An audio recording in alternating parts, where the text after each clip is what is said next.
Welcome back students. Let's move ahead, and in this chapter we are learning about the periodic classification of elements. तो अभी तक हमने देख लिया different periodic laws and based on that the different tables.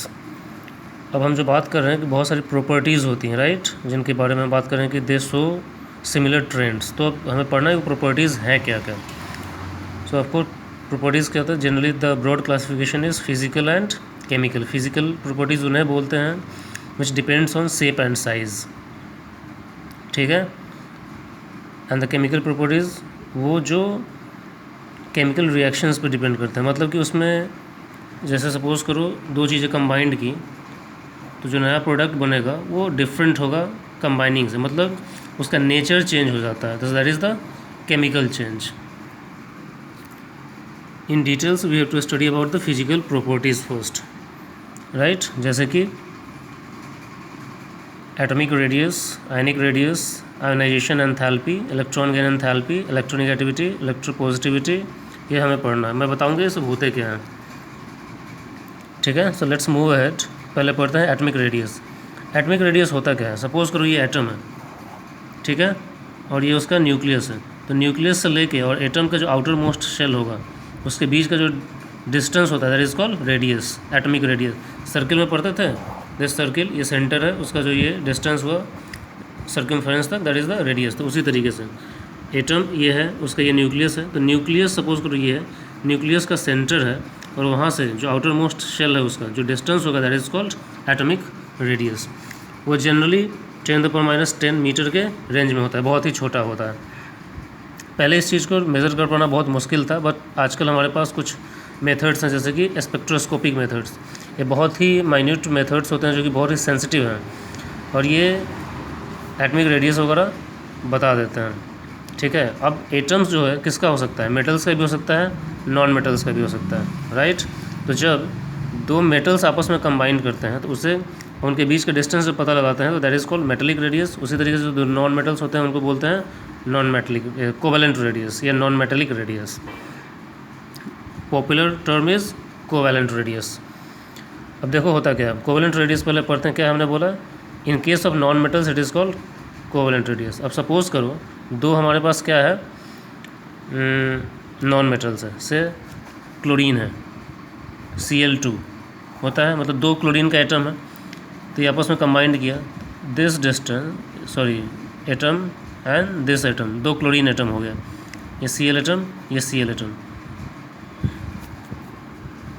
ये क्या है उसका न्यूक्लियस, ये इसका न्यूक्लियस. अब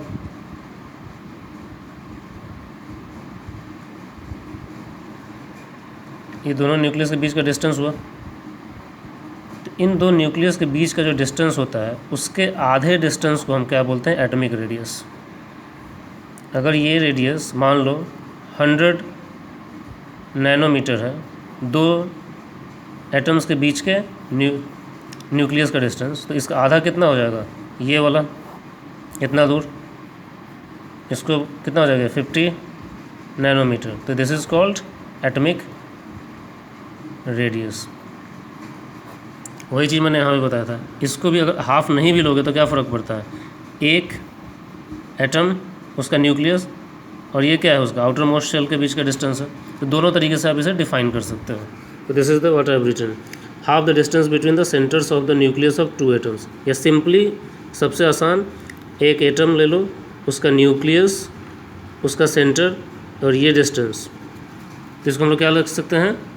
distance between centre of nucleus and outer most shell. So that is called covalent radius. ये एग्जांपल मैंने दिखाया था यहाँ पर. अब है मेटेलिक रेडियस. इस बार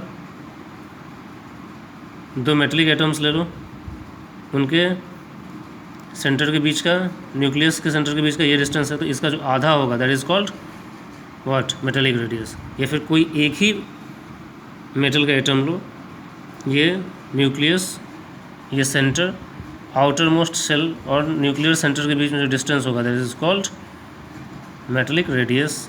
RM से डिनोट करते हैं. तो दोनों तरीके से आप डिफाइन कर सकते हो. दो मेटल एटम आपस में कंबाइंड है, उनके सेंटर के बीच में जो डिस्टेंस है उसके आधे डिस्टेंस को मेटलिक रेडियस बोलते हैं। या कोई एक ही एटम लो, उसके आउटर मोस्ट शेल और न्यूक्लियर सेंटर के बीच का डिस्टेंस है, that is called metallic radius. एक और होता है वान डेर वाल्स रेडियस।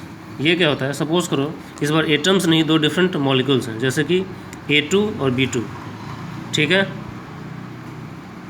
ये आपस में कंबाइन करते हैं। तो इन दोनों में से A2 का एक एटम लो, B2 का एक एटम लो, इन दोनों के बीच का जो डिस्टेंस होता है उसका आधा distance is called van der Waals radius, half the inter nuclear distance between two atoms in different molecules. इस बार क्या था यहाँ पे, जैसे ये सब क्या था, सिमिलर मॉलिक्यूल्स में था, जैसे कि Cl2 में ले लूँ, Na2 Mg2 ले लूँ, ठीक है। यहाँ पे दो अलग अलग चीज़ें हैं, A2 B2 एक अलग मॉलिक्यूल ही है, A2 B2, A2 अलग है, B2 अलग है। अब इनमें से A का एक सेंटर, B का एक सेंटर, इसके बीच में जो डिस्टेंस है उसका आधा is called van der Waals radius, half the internuclear distance between two atoms in different molecules. So this is about atomic radius. ये सब आपको लर्न करना पड़ेगा। अब इसका हम ट्रेंड देखेंगे। Will move on to the next video.